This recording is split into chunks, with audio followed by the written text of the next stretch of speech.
Hello दोस्तों, स्वागत है आपका हमारे यूट्यूब चैनल में। महत्वपूर्ण दिवसों की सीरीज को आगे बढ़ाते हुए आज हम देखेंगे सितंबर के महत्वपूर्ण दिवस और साथ साथ ज्ञानपीठ पुरस्कार को भी पढ़ेंगे।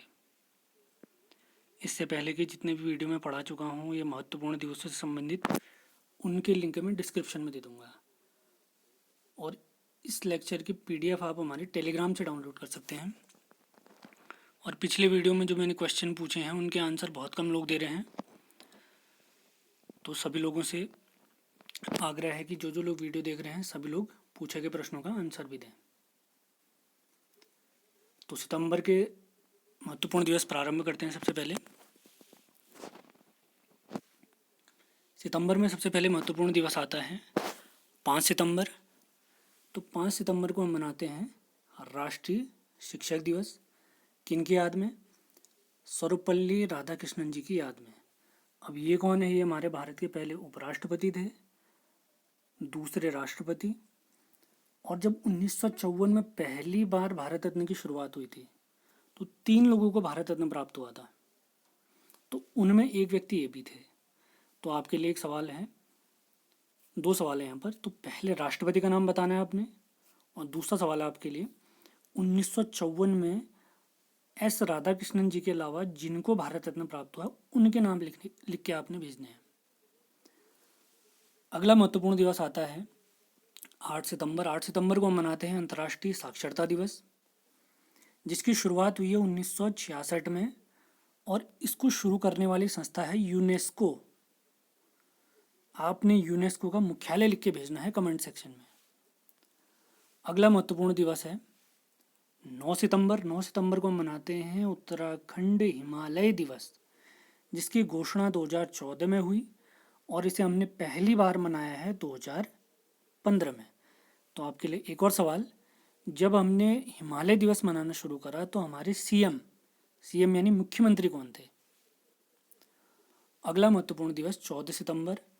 तो 14 सितंबर को हम मनाते हैं राष्ट्रीय हिंदी दिवस, जिसकी शुरुआत अब क्यों हुई? क्योंकि 14 सितंबर 1949 को भारत की संविधान सभा ने हमारी राजभाषा हिंदी घोषित की थी। तो उसी दिन को मनाने के लिए, सेलिब्रेट करने के लिए हमने राष्ट्रीय हिंदी दिवस मनाना शुरू किया।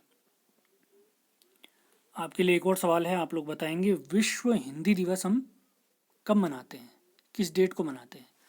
अगला महत्वपूर्ण दिवस आता है 15 सितंबर। 15 सितंबर को हम मनाते हैं अभियंता दिवस, जिसको इंजीनियर्स डे भी कहते हैं। ये किन की याद में मनाते हैं? हमारे भारत रत्न विश्वेश्वरैया जी की याद में मनाते हैं। इन्हें भारत रत्न प्राप्त हुआ था 1955 में। ये हमारे एक इंजीनियर थे। तो आपके लिए फिर से एक सवाल, 1955 में विश्वेश्वरैया जी के अलावा किन को भारत रत्न प्राप्त हुआ था 1955 में? अगला महत्वपूर्ण दिवस है 16 सितंबर। इस दिन हम मनाते हैं विश्व ओजोन दिवस, जिसकी शुरुआत हुई है 16 सितंबर 1995। 16 सितंबर 1995। अगला महत्वपूर्ण दिवस है 21 सितंबर। 21 सितंबर को मनाते हैं अंतर्राष्ट्रीय शांति दिवस। अंतर्राष्ट्रीय शांति दिवस। अगला महत्वपूर्ण दिवस है 27 सितंबर। 27 सितंबर को मनाते हैं विश्व पर्यटन दिवस, जिसकी शुरुआत हुई है 27 सितंबर 1980 से। 27 सितंबर 1980। अंतिम महत्वपूर्ण दिवस है सितंबर माह का 29 सितंबर। इस दिन हम मनाते हैं विश्व हृदय दिवस। शुरुआत में जब इसको मनाते थे हम 2000 में, जब इसकी शुरुआत हुई है तो इसको हम सितंबर के अंतिम महीने में बनाते थे, लेकिन 2014 से हमने इसको 29 सितंबर को मनाना डिसाइड किया। तो 2014 से 29 सितंबर को हम मना रहे हैं विश्व हृदय दिवस। एक बार फिर से महत्वपूर्ण दिवसों को रिवाइज कर लेते हैं। 5 सितंबर को है राष्ट्रीय, 8 सितंबर अंतर्राष्ट्रीय साक्षरता दिवस, 9 सितंबर उत्तराखंड हिमालय दिवस, 14 सितंबर राष्ट्रीय हिंदी दिवस, 15 सितंबर अभियंता दिवस, 16 सितंबर विश्व ओजोन दिवस, 21 सितंबर अंतर्राष्ट्रीय शांति दिवस, 27 सितंबर विश्व पर्यटन दिवस, 29 सितंबर विश्व हृदय दिवस। अब आपके लिए कुछ सवाल हैं, उनके जवाब आपने देने हैं। कुछ सवाल मैंने यहाँ पे लिखे हैं। जैसे विश्व हिंदी दिवस हम कब मनाते हैं, ये पहले पूछ चुका हूँ मैं आपसे। भारत के पहले शिक्षा मंत्री कौन थे, इसका जवाब आपने देना है। भीमराव अम्बेडकर जी को भारत रत्न किस वर्ष प्राप्त हुआ, ये भी आपने बताना है। और अगला सवाल है आपके लिए, हिमालय पुत्र किन की उपाधि है। जितने सवाल मैंने पूछे हैं सबके सवाल आपने देने हैं क्वेश्चन नंबर डाल के, ठीक है। अब आगे बढ़ते हैं।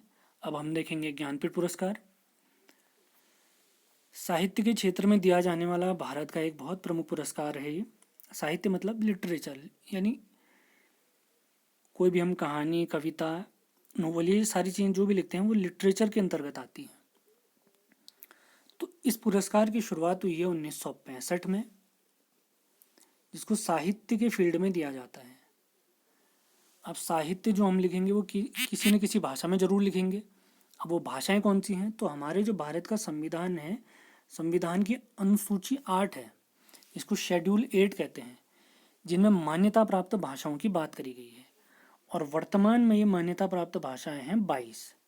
तो आपके लिए एक सवाल है, जब हमारा संविधान लागू हुआ था उस समय संविधान की ये अनुसूची जो 8 है उसमें कितनी मान्यता प्राप्त भाषाएं थी। तो प्रारंभ में जब ये ज्ञानपीठ पुरस्कार दिया जाता था, ये सिंगल रचना के लिए दिया जाता था, किसी एक सिंगल रचना के लिए, 1965 से 84 तक। लेकिन 84 के बाद हमने घोषणा करी कि अब आपके संपूर्ण साहित्यिक योगदान के लिए पुरस्कार दिया जाएगा। अब कोई कवि है वो एक रचना तो लिखेगा नहीं, तो उनकी जितनी रचनाएं होंगी उन सभी रचनाओं के लिए दिया जाएगा। इसकी घोषणा करी गई 1984 में और शुरुआत हुई है 1985 में। अब हम देखेंगे कुछ विजेता व्यक्ति, उनको किस वर्ष दिया गया, वो क्यों इम्पोर्टेंट है, उनकी भाषा क्या है, रचना क्या है और विशेष क्या है उसमें। तो सबसे पहले व्यक्ति हैं, जब ये पुरस्कार स्टार्ट हुआ तो उनका नाम है जी शंकर कुरूप जी, और इसकी शुरुआत हुई है, इनको मिला है 1965 में। इनकी भाषा है मलयालम। आपके लिए एक सवाल है, मलयालम भारत के किस राज्य में बोली जाती है। अब इनकी रचना मैंने जानबूझ के नहीं लिखी है, क्योंकि इनकी रचना अलग अलग किताब में अलग अलग लिखी है। तो किसी किताब में तो अडा कुजई लिखी है, अडा कुजई, और एक किताब में लिखा है इनकी रचना का अन्ना कुजई। तो दोनों को आपने ध्यान रखना है, अडा कुजई या अन्ना कुजई। अब इनमें क्या विशेष है, ये पहली बार ये पुरस्कार जीतने वाले हैं, ज्ञानपीठ पुरस्कार। अगले महत्वपूर्ण व्यक्ति हैं हमारे भारत के लिए भी और हिंदी भाषा के लिए भी, इनका नाम है सुमित्रा नंदन पंत जी। अब ये क्यों इंपॉर्टेंट है, अब इनके बारे में अगर देखें तो इनको सबसे पहले तो हम देखेंगे 1968 में ये प्राप्त हुआ है, हिंदी भाषा के लिए प्राप्त हुआ है, और इनकी जो रचना है उस रचना का नाम है चिदम्बरा। इंपॉर्टेंट क्यों है, क्योंकि हिंदी भाषा में ज्ञानपीठ जीतने वाले पहले कवि हमारे सुमित्रा नंदन पंत जी, 1968। अगले महत्वपूर्ण व्यक्ति हैं हमारी आशापूर्णा देवी जी। अब ये क्यों इंपॉर्टेंट हैं, क्योंकि ये ज्ञानपीठ जीतने वाली पहली महिला है। तो इनको ज्ञानपीठ किस वर्ष प्राप्त हुआ है, 1976 में प्राप्त हुआ है, 1976 में। इनकी भाषा है बांग्ला भाषा, और इनकी जो रचना है उस रचना का नाम है प्रथम प्रतिश्रुति। उम्मीद है सभी लोग नोट्स बना रहे होंगे, ध्यान से सुन रहे होंगे। आगे बढ़ते हैं। अगले महत्वपूर्ण व्यक्ति हैं हमारे महादेवी वर्मा जी। महादेवी वर्मा जी को ये पुरस्कार प्राप्त हुआ है 1982 में, और उनकी भाषा है हिंदी और रचना है इनकी यामा। अब ये क्यों इम्पोर्टेंट है, ये इम्पोर्टेंट इस वजह से है क्योंकि हिंदी में ये पुरस्कार प्राप्त करने वाली ये पहली महिला है। हिंदी में ज्ञानपीठ पुरस्कार प्राप्त करने वाले पहले व्यक्ति हमारे सुमित्रा नंदन पंत जी, पहली महिला है महादेवी वर्मा जी, हिंदी में प्रथम महिला। अब आता है एक अपवाद, मोस्ट इम्पोर्टेंट। अब शुरुआत में जब मैंने आपको बताया था, ये ज्ञानपीठ पुरस्कार दिया जाता है संविधान की जो हमारी अनुसूची 8 है उसमें जितनी भी मान्यता प्राप्त भाषाएं हैं उनमें दिया जाता है। तो इन मान्यता प्राप्त भाषाओं में इंग्लिश अभी तक शामिल नहीं है, तो इसी वजह से ये 2018 वाला ज्ञानपीठ पुरस्कार हमारे लिए इम्पोर्टेंट हो जाता है।